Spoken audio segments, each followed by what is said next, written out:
So, you think you can do hair? Then join us every Monday at 12 o'clock on the Afro Hair Science YouTube channel.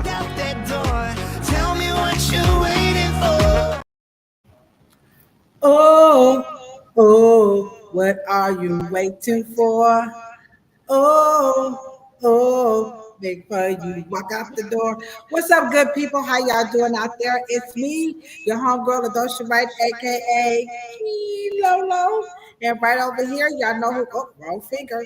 We got my homegirl, the one and only Cheryl Morrow, aka the Hair Oracle, and it's going down. That's right, that's right, that's right. So you may have to mute your mic so we don't get that feedback when I talk that way. And I'll mute mine for you. There we go. Perfect, perfect, perfect. So what's happening, good people? How you guys doing out there? It is truly, truly sunny here in Cleveland, Ohio. Look at Cheryl. That's right. That's right. And so we are on our fourth episode, and this is So You Think You Can Do Hair. You are on America's favorite podcast about Afro hair. And again, my name is LaDosha Wright, and we have Cheryl Morrow right here. And today we're going to be talking to the cosmetology students.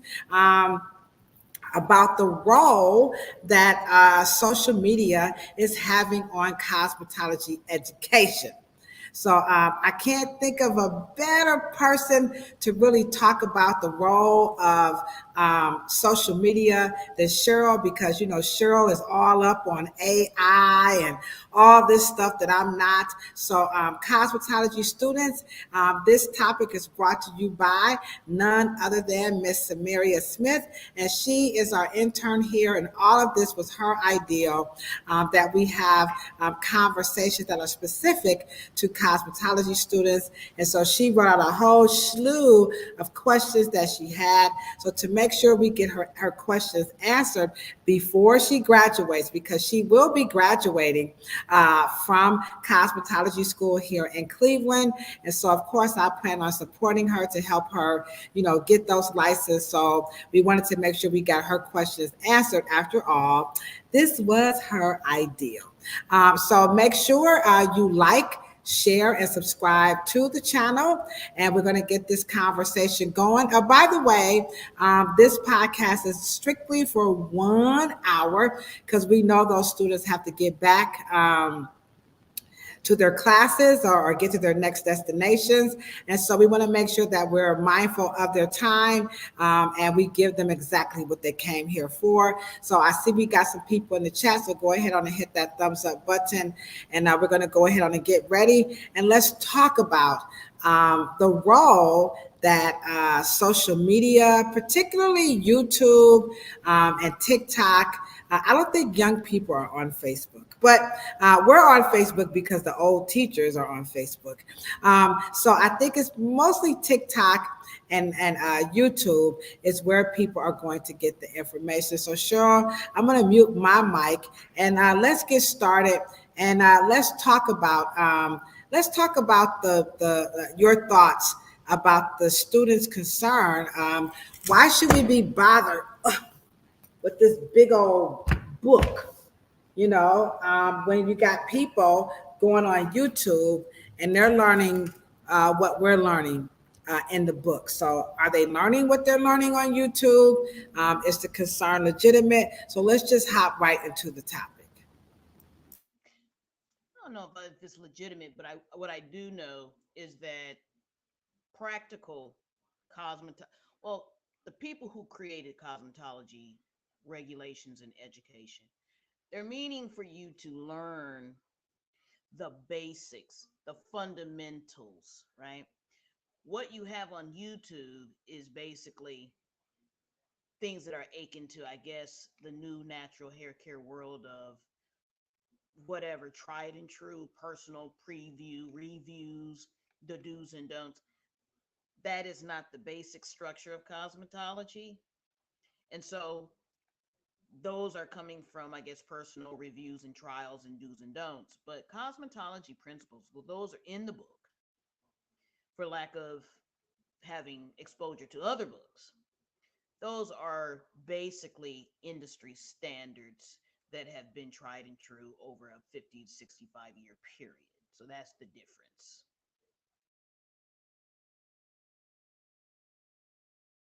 Okay, so we've got some industry standards, but here's the thing, Cheryl. When you go on to these platforms, you got to give it to the students. They're saying that it seems way more cool for me to watch a person do a tutorial. I'm going to do a tutorial on how to um, comb out hair. I'm going to do a tutorial on how to braid hair or how to do highlights. But if I go to cosmetology school, I got to, this book is so heavy. I'm going to have to log in onto a computer and take modules to test, my knowledge when I could just go on YouTube. YouTube seems like that's the place. TikTok, a couple of minutes, somebody could show you something. Can they really learn from watching a how-to or a tutorial? Well, I mean, most of us would not go to law school on YouTube, right? We just wouldn't do that because the peers and the lawyers that you want to be like, or you aspire to be like, or you want to learn from them, they're not on YouTube. They're in courtrooms. They're in, their private practice, right? So you're really not going to get um, the the real information that will take you through. Um, I'm sorry. Anyway, um, it's not going to really take you through problem solving, anything that's going to connect you to any professional information. Okay, The but problem. is it being an attorney more important? I mean, isn't the medical practice, it has a lot more, sauce, than being, I mean, it's just hair. I mean, it's an attorney, so isn't their discipline better than ours? What about that argument? Well, I mean, at the end of the day, when you have scissors and razors and chemicals and products and the a range of things that could go wrong, or you have a level of expectation. So if I have a level of expectation when I get a professional attorney, but when they get a professional hairstylist, the client does have a level of expectation over you that than somebody that is their niece or nephew that's giving them a haircut or something. So, but when you are transferring money, you do expect that service to one meet your expectations, for you to enjoy it and feel look good. But if you cut your somebody's ear, tip of their ear, or something happens, you know, you want that ear to be taken care of, regardless if you call an attorney or not. But the point of the matter is, everybody wants a level of professionalism once they pay for it, right? I mean, that makes sense. And so, even the student wants to make sure that they have all the information to meet that expectation. They need to have that comfort level behind the chair. And so it just makes sense, and to have some you know, information, I guess, from a layman person or something. All information is good. I think that we all agree about that. But you do want to have confidence, and that can only come from the professionalism Oh, within the industry of cosmetology. okay, okay. Now, here's another point that was brought because we kind of politicked about this in the hair salon. So, the other argument is that, at the end of the day, people really don't care about the stuff that they don't. I mean, what are the chances of somebody getting their ear nicked? I mean, what are the chances of somebody, catching something? So, because at the end of the day, people just want to look good. They just want to, have a nice haircut, a nice fade. I mean, I can cut hair in my basement and outcut some of these barbers that's out here getting a license. So all they want to do is look nice. So what about that argument that number one, it rarely happens, and then number two, folks just want to look good. They don't really care about those kinds of things. Behind all art, behind all artistic talent is knowledge. Those fabulous, beautiful haircuts that you guys are seeing on those celebrities, those are not done by YouTubers. Those are done by industry people Those are around people who have a long reputation, an accumulated reputation of doing a good job. These people's reputation and their professionalism is the bedrock of their career, right?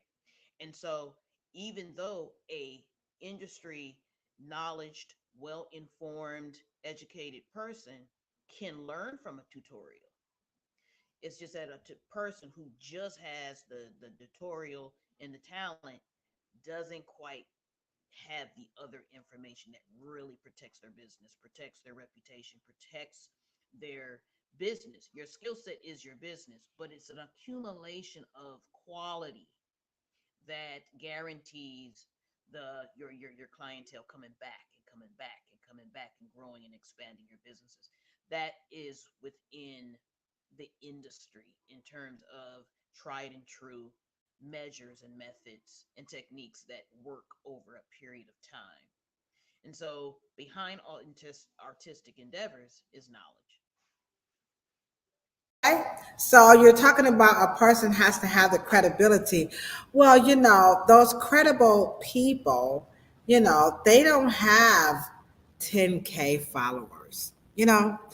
Um, they don't have the badges, because the social media, it really it makes everything seem like something that it's not.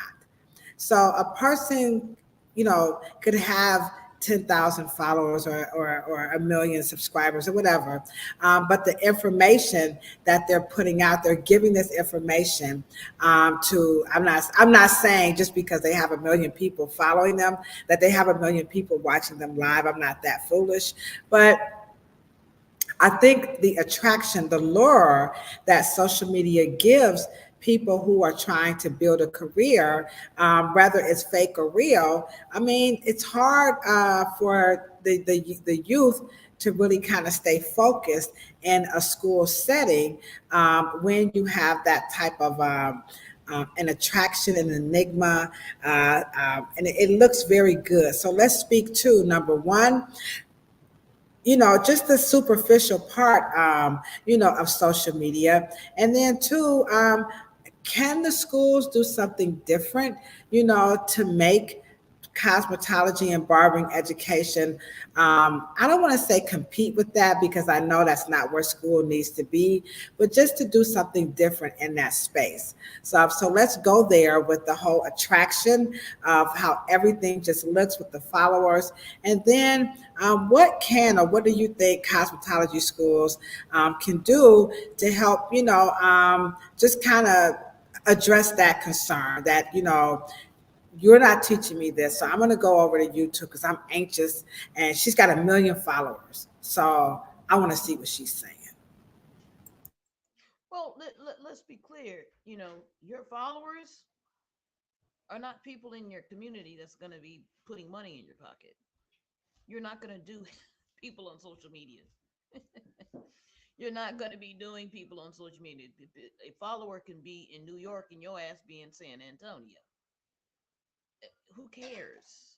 You need to understand that all of your followers need to come within 3 zip codes of where you are. Those are the people who are going to be paying you. That's the ones who are going to be coming in, waiting bated breath for you to touch their hair, touch their scalps, and do all their wonderful things and feed into your income and how you make money and feed your family. And so, while it's good to have followers, and that is one of the reasons why it has taken people who actually are doing things in the salon and barbershop such a long time to catch up and to be able to utilize social media because they're actually working and not posting. And so even though you can be popular with 100,000 followers and they may be in the perimeter of the whole United States, but then you only have 10 followers in 3 zip codes where you are, that's a problem. But I'm sorry for cutting you off, but don't you think the pressure because you hear a lot about younger people being really, really influenced by social media. You even have adults who are really just taken aback by what they see, on social media. So help them grapple with. I know I shouldn't be looking at the numbers. I know I shouldn't be, but how do they kind of balance that out, the desire, because everybody's pushing, social media, social media, social media. And and I get the peer pressure, but would you rather be competing against peer pressure or the lack of income? I'd rather have $1 million than 1 million followers. We have to deal we have to deal with the fact that we need um, $1 million, $1 million, or to the point where 100,000. Our conversation is how do we make turn social media into cash? That's actually the ultimate conversation. And the peer pressure to be liked and to be followed is definitely, I understand it. It is, contagious to get wrapped up in it. But we want things to how do we turn that into people coming in our doors and making us, booking on our appointments? Do you have 1 million appointments? You know what I mean? I understand you got followership, but we all fall victim to it. But it just, we have to put it in perspective, and I think that's what these professional groups are trying to do, such as this podcast. We're trying to make sure that we're focusing on the right angle here and making sure that we can do good service to our community. All right. Does that make sense? And Yeah, I know it's yeah. it makes a lot of sense. It makes a lot of sense. But again, we are talking about now when we say students, guys, we are not specific to high school students, because remember, cosmetology school and barbering school is a vocation, right? Okay, so these could very well be adults, that's over 21. When I was in cosmetology school, they used to call me grandma because I was like 35, and they were all like, like 18 and 17 years old. But so when we say cosmetology students, we're not just speaking to people who are in high school, but we're talking about people who are spending their cold hard cash money to go to a barbering and cosmetology school, and the pressure to get those followers, to get those likes, and listen to those people. So before we get into what the schools could be doing, let's talk about the credibility of the person with the 1 million followers or the 10,000 followers. Does that mean that they are credible? Because that's what they're looking at. That person must be it because they know what they're talking about. So what is the role of credible and credibility, rather, and responsible leadership in the industry? Because as you know, we got this situation going on in Georgia. It happened here in Ohio. And a lot of those people, they have those followers, they have those platforms, but they're not helping the industry. So let's get into that just a little bit. Hmm. Um, I don't know if you had a question, but I So the question is around credibility yeah. of the person who is have the Yes. followers, and then of course, as I was saying, we definitely have to keep in mind the responsible leadership with that amount of following and what more they could be doing. So talk to that a little bit. Unfortunately, um, well, that goes with the credibility. Why does more all of a sudden quantify as credibility? And I think that is one of the problems but after you get out of school and then you get into the professional world, it really gets lonelier, right? You start feeling like I'm by myself here. Um, but we don't seek the kind of credibility with each other as professionals. We actually, for some reason, think that more people who don't know, or they're seeking information, they know more just because they have more likes. And I we've seen it this weekend. I mean, last weekend in at Atlanta. We really have to. Once you guys become students, you have to seek groups of professionals to be able to make sure that that group is defining your professionalism and your credibility, and not just random, because you really don't know. Just because you have a million followers, you really actually don't know what the substance of those of those followers are. It could just be anybody, right? And that is one of the reasons why we have to kind of talk about it as an industry, and prepare you guys for industry partners, and make sure that you guys have that as the most important, and not just random people, because I know most people don't know who the substance of their followers. I got people on Instagram and Facebook, I don't even know them, and that is not a really a good anchor to kind of gauge how you should act in a professional industry such as beauty, barbering, makeup, and things of that nature. So we're gonna have to really redefine credibility. What is credibility in beauty? And I'm asking you, Ladosha, like what is real? What is credibility? What is the Yeah. substance Uh, of that? when I think about a person who's credible in the industry, number one, I'm always going to, first and foremost, when you scroll through a person's social media platform, it's like you said, I'm looking to see if I see the face or the hairstyle come back through. I'm leery of a person who has 500 posts and 500 different hairstyles. That's telling me that they are definitely not in sync with the three pillars of working behind the chair, and that is retention, retail, and referrals. So, unless they are a platform designer where they're just doing like celebrities or a photo shoot, then that makes sense because they're hired to do those things. But if they are working in a salon behind a chair and they are supposedly doing customers, I'm looking to see if they have the same people come back through, because what we want you students to understand is that those three things are important. You've got to get your customer to come back. That's what retention is. Those people should be referring people to you. And then number three, they should be buying what you are recommending for them. They don't talk about that when you're watching them on those platforms. So credibility is going to start there. Then number two, I'm looking for association. If you're not affiliated with another licensed professional and another company or a product tool manufacturer, I'm concerned, because how could you be so good but no company, no other professional, nobody is vouching, nobody's kind of rocking with you?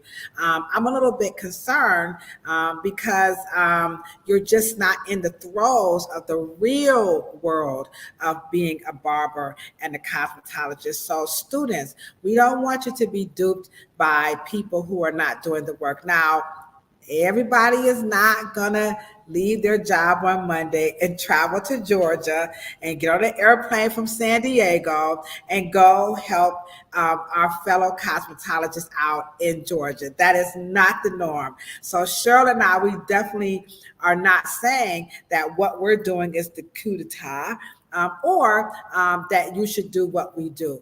But whatever it is that you love to do in the industry, if you are not vibing with your tribe, as you guys say, then I'm concerned about that credibility. And then last but not least, continuing education. If that person is not demonstrating and showing that they are under the tutelage, under the instruction, the mentorship, I'm just a little bit concerned of how credible they are. And if you want to throw in, I think we should all be a part of an organization. If you are not pouring back into your industry so that we can help fight things like Senate Bill 349, House Bill 354 in Georgia, I think you're just sucking up the money out the industry. But that's just my take on it. there's nothing more satisfying than pouring back into an industry. Everybody goes back home. Everybody goes back to their community. Everybody goes back and back and back. And but we do need to create that path so they can. And the path is pretty much not, clear these days, on how we do that. And so that is also what we went down to Georgia to do, right? Is to find the tribe, find it for them, make it more accessible. Where is it? Encourage people to do it, right? And to, because like you said, we can't do it. I don't want to do everything, and it's really not also our lane. There's so much room for everybody to get in and to do their part and to create what is not there, create the solution, right? And so that is very exciting for students because they don't have to just, you know, be exposed to behind the chair and then go home. In other words, right? That makes So, sense. right. And there's just so much to do. But an organization kind of shows you that there's so much to do. And then your view and your vision becomes, wow, I think I can do that. Or that person says, I can do that. And when we saw that with activism, cosmetic and beauty activism. So that's a whole big other world because we do need a lot of things. And I think that we haven't been reimagined. Our industry, textured hair industry, black hair care, has not been kind of reimagined in the last 50 years. So it's a lot to do. Okay. All right. Okay. So, with that being said, hold on. I need you to do one thing before we go right into. We're going to come back and talk about what could the cosmetology schools and barber schools do different. And of course, we got to talk about AI. But if you could be so kind to show people right now how they can do this right here to help us change the narrative, go ahead. Show them how to do it. Watch Cheryl. Pampamio, pampamio.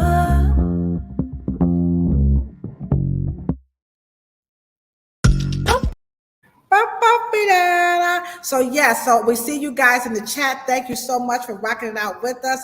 If you could go ahead on and take the opportunity to hit that thumbs up button, we would really appreciate that. And don't forget to share the content. Again, we are on our fourth episode, and we are talking about the vital role that students feel that YouTube and TikTok is having on cosmetology education and barbering education because they're like, we've got these big old heavy books. We've got to sit in the school. We've got to sit at computers and take tests and do modules. We've got to take mannequins. They're going to stay bored. And everybody on YouTube is just out here balling. They're doing hair illegally. They're getting paid. They at the parties and everything. They got 10,000 subscribers. And we sitting over here in the classroom watching Cheryl and LaDosha with 4 people in the chat. And we want to look like everybody else out there. So we're going to go up into part 2, and we're going to go into, so what can the schools do differently? And I'm not saying the schools got to do but what could be done different by way of barbering and cosmetology education to really meet the desire to learn differently and to kind of bring it up to date? Because something about sitting in that classroom with that teacher up front, it's just kind of, we need to do something different, is what they're saying. Okay, I'm old school. I like to listen, but I'm old. I'm played out. So we have the younger generation are in the chat, and remember, we don't mean an age, but an experience. So hit that. Because I think I'm a undercover beauty school owner myself. Maybe, that's in my future. So I have a lot of suggestions. Well, first of all, we need to get digital. Okay. And I'm sorry. Can you speak loud? Speak louder and repeat that one. oh, I'm sorry. I'm sorry. I think my finger was covering the mic. Well, we first of all we need to get digital, right? And we need to make sure that we can take what's in the books or take all our information. And one of the things that we do at the Afro Hair Science Summit. Students, hint, hint, come on in. Make sure that you're going to see us this October. But they're more multimedia, right? And so we can use our big screens. Beauty schools, we got to get smart TVs, right? And so we can interact with online and social media and tutorials very quickly, right? Our books and knowledge can become more visual and not so much text heavy, interactive, right? And I don't know why she's laughing, but you know, our presentations at the Afro Hair Science Summit are digital and they're so much more interactive, right? And I think that just a teacher up front, the students in the chairs, and then you're sitting there just listening. And I think the more interactive and engagement type of education is obviously needed. And I think that we need to cover more subjects, fashion, right? And things that have everything to do with um, you know, just what everybody's talking about. Bring the social media into the classroom. Bring all of the other things that we can Are do. you serious, Cheryl? Bring social media into the classroom. What's up, y'all in the chat? She out her rabbit ass. Oops, sorry. I got upset. I'm sorry. I'm sorry. Sorry, cosmetology students. Cheryl, bring social media. I mean, after all, we are on social media, right? So, here we are. This is an example. This is what the youth have asked us to do. They said, you guys need to go live in the afternoon so that we can bring you into our classrooms. And so here we are. And as a matter of fact, it was Cheryl's idea, by the way, guys, to ask the youth how we can make this podcast more relevant. And so I'm blaming this on Cheryl. So Cheryl, take it away about bringing social media into the classroom. And by the way, big ups to the cosmetology student teacher, Mrs. Pollard at Cleveland Heights Cosmetology School, for allowing us to be in the classroom, so to speak, okay? For those who can be on their breaks, okay? Go ahead, Cheryl. Oh, Professor Pollard. See how we just all of a sudden just changed the name to Professor Pollard instead of instructor. Forget all that. That's just old language. And so, and I know I'm making fun of it, but no, it's true. One of the things that we can do is change the language, but bringing social media into the classroom, one of the things that this podcast. And so when you have people interacting and you bringing podcasts live into the beauty school, that is innovative. That is like a duh moment, right?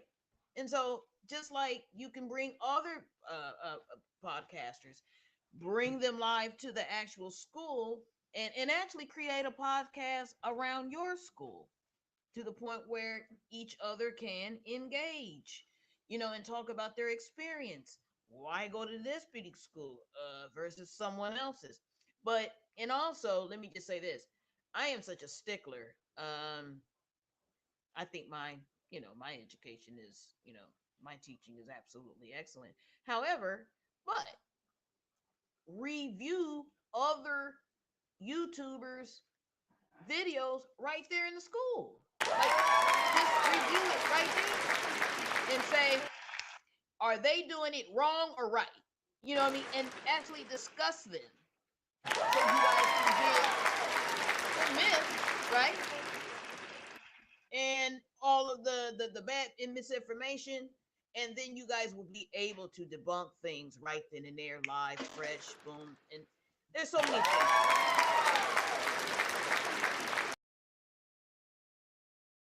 I can always count on Cheryl to just think outside the box. Who would have ever thunk it? I think so. Cosmetology school owners, cosmetology professors, because you're no longer instructors. What a wonderful way to make that education relevant. Bring that video into that classroom and dissect it about what is real and what is fake. that is definitely mighty, mighty powerful. And I'm just going to be, I don't know, but I think once again, Cheryl, I think we're making history. Let me just kind of toot our horn right quick. So first, we've made history by a bill has been proposed. It hasn't been introduced yet, okay? But we're getting there. So we're the first cosmetologists to partner with a politician here in Ohio, State Representative Elliot Forehand, to propose a bill to teach textured hair science. So that's something great that we're doing. Next, we went on ahead. We held the first Afro Hair Summit. We also went over to Georgia to help out. And now I believe we're probably the first cosmetologist to create a podcast to help younger, new, students of the disciplines of barbering and cosmetology, hear from us while they are in school, because like she said, they can't get this too late or too early because they're in class. So I think we've done something absolutely wonderful. So I just want to say, put that on out there in case people think we ain't the real deal. Holyfield, but this is what we do out here. I mean, it's really hard to come from behind the chair and do something different to help out. So we got that. Is there anything else you think the cosmetology and barber schools could be doing to help compete, or at least come up, wake up, get into the modern day? Is this a millennium? Into the new millennium of what's happening in education. Include very exciting merch. So let's just say we all need to learn how to do branding, our salons versus someone else's services. Services get, in front. We need to know the difference between branding, marketing, promotions, PR, and advertising. So we have to get more aggressive with the beauty business, the business of beauty. And so let's just say we're gonna have to get into the business models of Shopify. Okay, so we should all have some web information and web, coding, not just coding, but we understand how we need websites, how to do them, why to do them, and what service, we have to have digital language in terms of how we're going to do marketing. And also, we need to start talking and including um, ingredients so we can learn how to read bottles. We can learn how to do all these things because that is what they're talking about on social media. That's what they're talking about.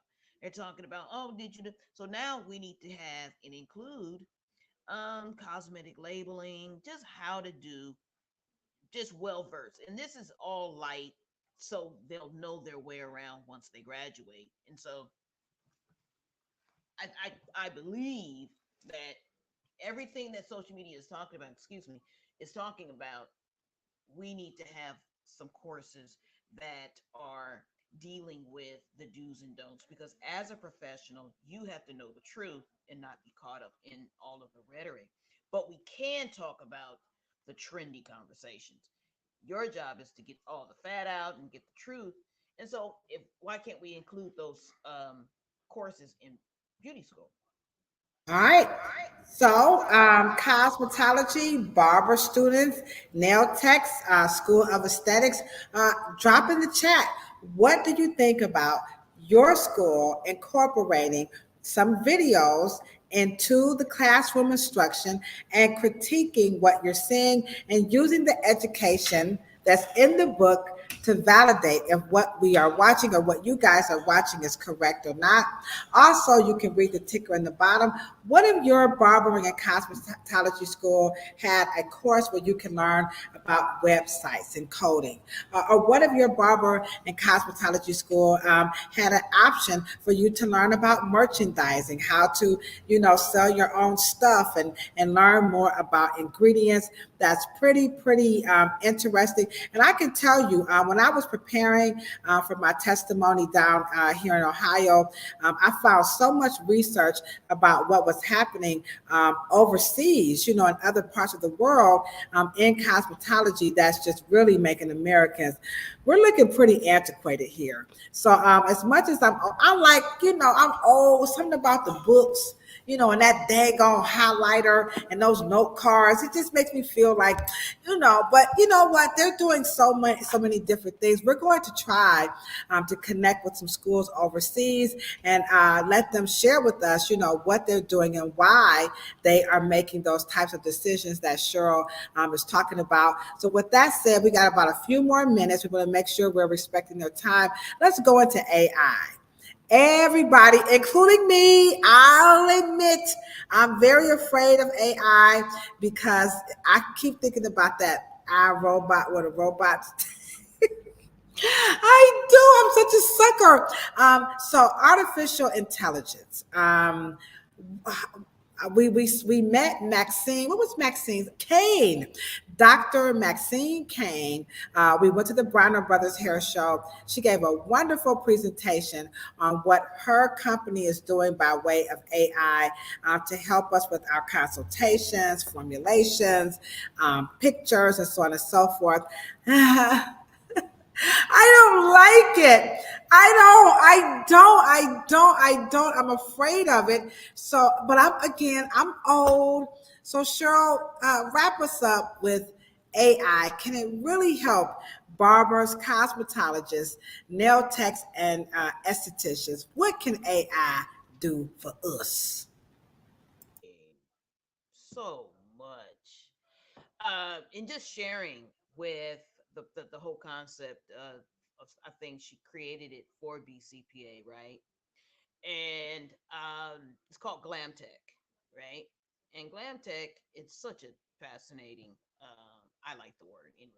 But on our end, I'm going to create a whole new world on for the Afro Hair Science Summit.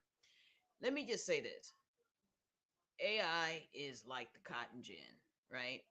Equivalent of how it just improved, efficiency and accuracy, actually, precision. It does a lot of the critical thinking, you know, for you and writes great blogs and can do books and all types of images and has redefined the photo shoot, right? And all of the things that you can imagine out of your imagination, the intelligence is already being input into Google every day. Every time you search something, that is AI giving you the information back. That's AI. You're already using it, right? And so for AI to find, let's just say I needed to find, I need to go out of my route on my way to, my mother's house this morning, right? But I didn't know where a Bank of America is. AI told me where a Bank of America was, how to get there, MapQuest or mapping or directions when you put in an address. All of that is artificial intelligence, meaning that humans put the information in there so many times that the intelligence of the computer has captured it. So it's not artificial, and I think artificial is a bad name for it anyway. But it is human input, and it's so many billions of people put information in every day. It accumulates it. So when you are looking for something or an image or something, the images have existed at some point in history, and having all of that at your access when you need something in 5 minutes and you sit up there with writer's block, ain't nobody got no time for that. I want I So, want to make my own mistakes. and you do. And here's the thing that when you use spell check, AI, when you use Grammarly, AI, right? So stop, get Key Lolo, get out of your old self. You're already using it. It's just how, and here we go again. It's just how a person sells you something. It's how somebody says something to you, and then all of a sudden, if it's not available to you, you start saying, "Oh, I need to know how to go get some directions." AI, right? Come on, y'all. Come on, Key Lolo. Students, We're gonna get Miss Kilolo, Professor Ladosha. Coloring is AI. Somebody can get you a color and you put a all computers is AI, and I think that we just need to get on the same page. It's gonna help us with so much. I can't wait to Uh, develop. I can't wait to develop the course for Afro Hair Science Summit. That's going to be fascinating. Lookbooks and everything. It's just going to be fascinating. Well, I think I'm almost for certain that you have shook me up because a lot of things that's AI. I didn't know that my Google Maps and directions was AI. I didn't know that my spell check was AI. I just didn't know these things, but this is why we have the Afro Hair Science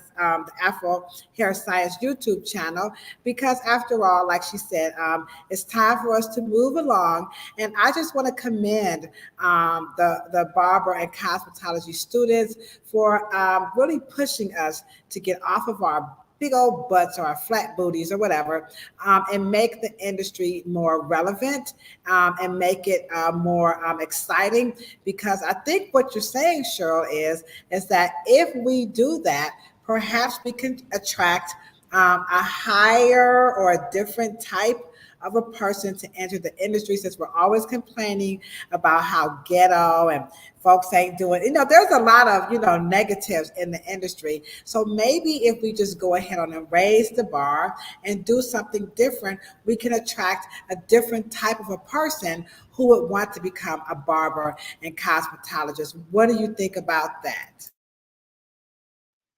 I think it is our responsibility to turn Black hair care into a Disney world, so they can know that they can have so many different avenues. They can have media, they can have publishing, they can have photography, they can have makeup, they can have nails, they can make ornaments just for nails if they just don't want to do nails. They want to make combs, they can do CAD design, engineering with software, and become, you know,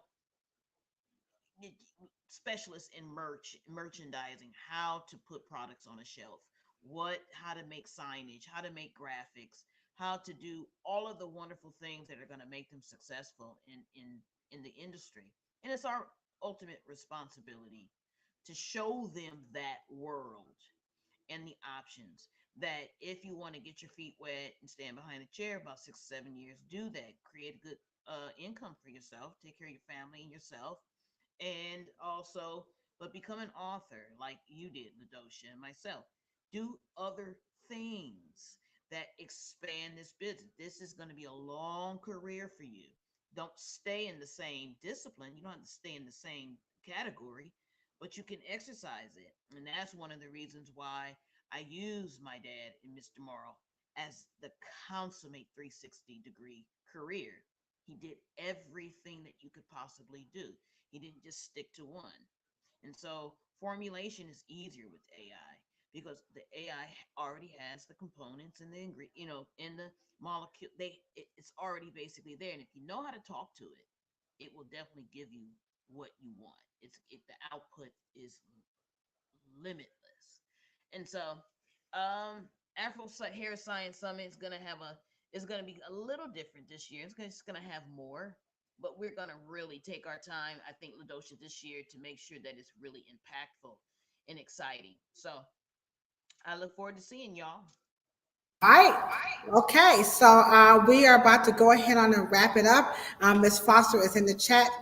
Sure, she's going to reach out to you with a question via the Afro Hair Science at Gmail. So if you have any questions for Cheryl, feel free to email both of us at afrohairscience at gmail.com.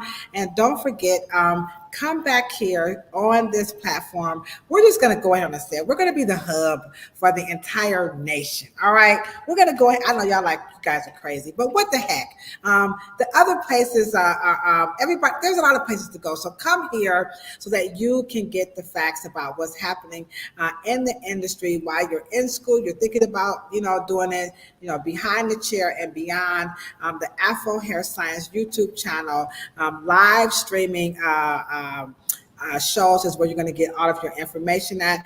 Don't forget, we will be back here tonight, and we're going to talk about the pros and the cons of this whole I don't need education. I just want to do hair. So we're going to take it from the position of people who don't have the education and people who receive services from people who don't have the license. Because, hairstylists, we know all about that because we service those people, because when they mess up, they always come back to us. So I think tonight the conversation is going to get a little bit more risque. And then we'll be back here on Thursday. Again, we're going to have Mrs. Kay Kendricks. She is the chair of the Barber and Cosmetology Board in Georgia. And then also we're going to have Miss Kay Cantrell. She's a business owner, salon owner, and a licensed professional in Georgia.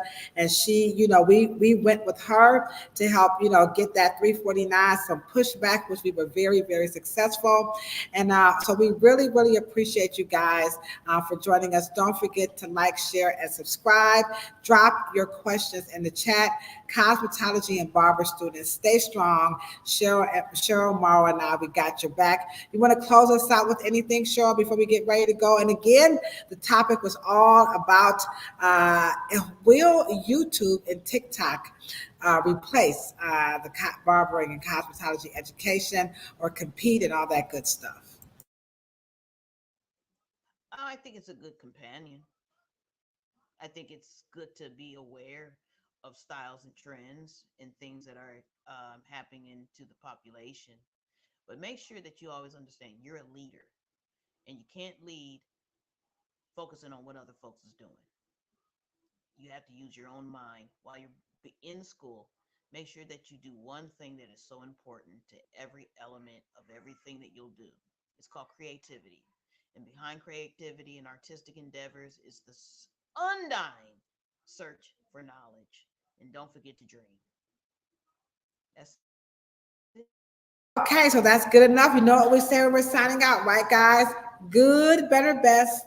Never let it rest until your good is better and your better is best, even if it's AI. Right, Cheryl?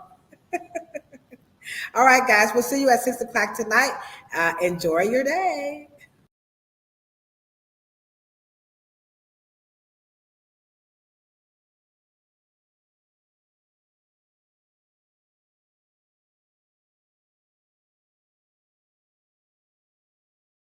So, you think you can do hair? Then join us every Monday at 12 o'clock on the Afro Hair Science YouTube channel.